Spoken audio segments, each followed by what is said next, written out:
A basic rule to try and follow is that ascending will make your melody or chord sequence feel positive and triumphant, whereas descending will feel sad and melancholic. Something that all of these songs have in common is that they all have that feeling of ascending at the start of the phrase and descending at the end of the phrase. This creates a feeling of positivity and hope, which just makes the end of the phrase feel even more vulnerable when it descends on the title lyric. When she loved me, sun stopped shining, rained all the time, did set me back some, but I made it through. But I'll never get over losing you. If you see him pointing towards the light, where's my wandering boy? I think this is to reflect the true nature of the characters in the song.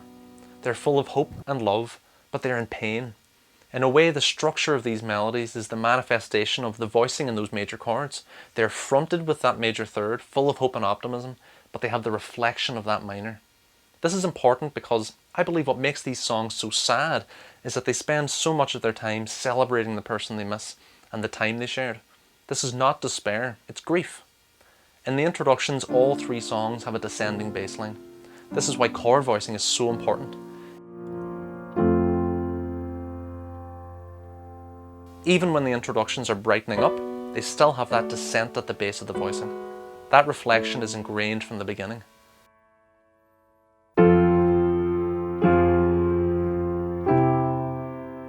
This is one of the most distinctive and recognizable chord sequences you can use, and it's so moving and emotional. A plagal cadence is when your chord sequence resolves from a 4 to 1. A minor plagal cadence is when you make that 4 chord minor. The reason it feels so at home is because of voice leading. A regular plagal cadence resolves to the 1 with a single chromatic resolution. That is nice and feels good, but it could be stronger. This is where a minor plagal cadence has strength. A minor plagal cadence has 2 chromatic resolutions. Its voicing leads to an inherently strong resolution. On top of that, the third in a minor 4 chord is the minor 6th in the tonic key. So when we play a minor plagal cadence, not only are we having a strong double chromatic resolution, but we also are borrowing from the minor key. It feels sad and warm and heartbreaking and resolved all at once. When She Loved Me uses the minor plagal cadence at the end of its introduction, it sets the tone and falls beautifully into the first verse.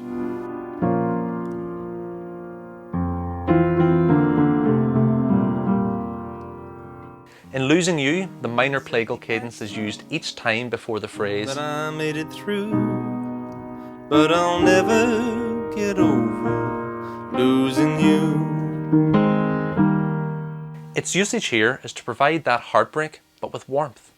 I'll never get over losing you is such a sad statement, but it's so moving because it reflects the love that's there.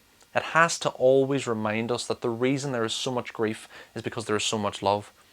Wandering Boy doesn't feature any minor plagal cadences, and I think this is also reflective of the themes. Wandering Boy is really about hope. The love the father has for his son is moving, and the father's grief is sad. But the line, If you see him pointing towards the light, are so full of hope that there's no need for the minor plagal cadence.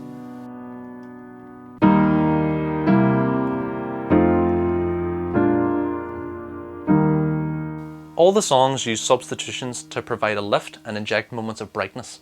In the second line of Losing You, there is the sequence E flat, C7, F7, B flat 7, back to E flat. That's a classic dominant substitution sequence. We get 3 perfect cadences in a row, a little trip around the circle of fifths. This will always sound bright and like the sun is rising. The intro to Wandering Boy has a dominant substitution, which is repeated through the verse. When She Loved Me employs a Neapolitan 6th at the end of the bridge, which is a major chord built on a flat 2, usually resolving to a minor 4 to 1. Here it falls to an F minor over C to C major, which even though we're in the key of F major, this provides the sensation of a minor plagal cadence to C, which then has a perfect cadence back to F major. which due to being F minor a bar ago, feels like a Picardy third, which is one of the most hopeful chord changes you can play. And it lands on the line, I will always love you, lonely and forgotten. Yeah, there's a lot going on here.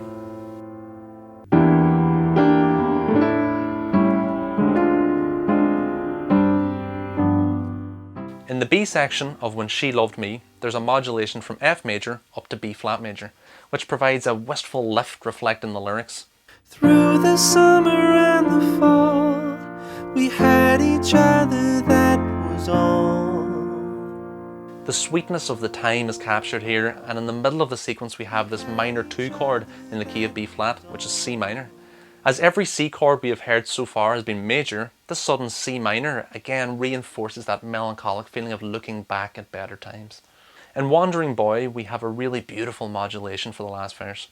In the bridge there is this dark sequence which then rests on E minor 7 flat 5 to A sus to A7, which is a 2 to 5 sequence borrowed from D harmonic minor.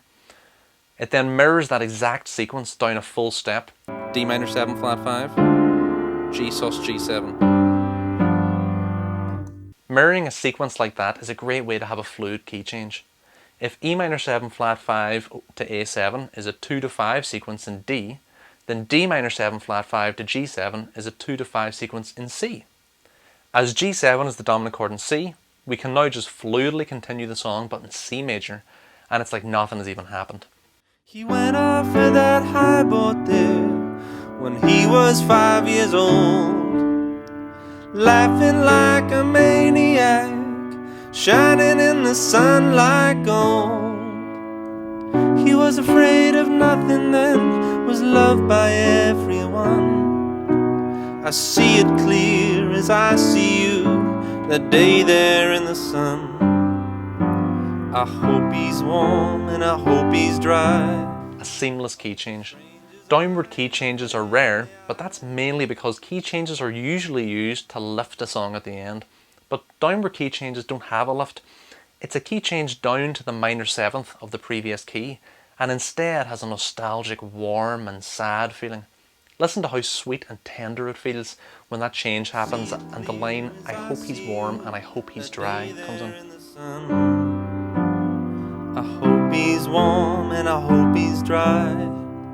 I hope a stranger's eye is a friendly eye. It's so moving and beautiful and feels so genuine. That's just exceptionally good writing. And all the average listener hears is a return to the verse. They barely notice the key change, but they feel the effect of the key change.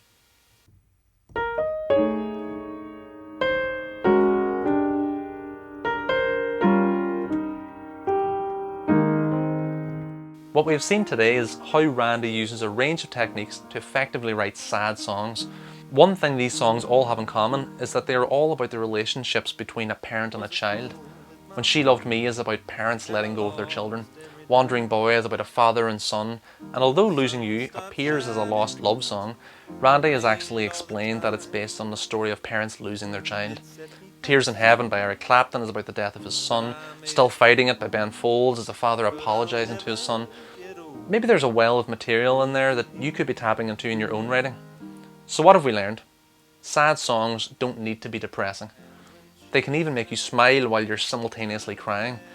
If a song moves you in any way at all, that's miraculous in itself, as it's so difficult to do.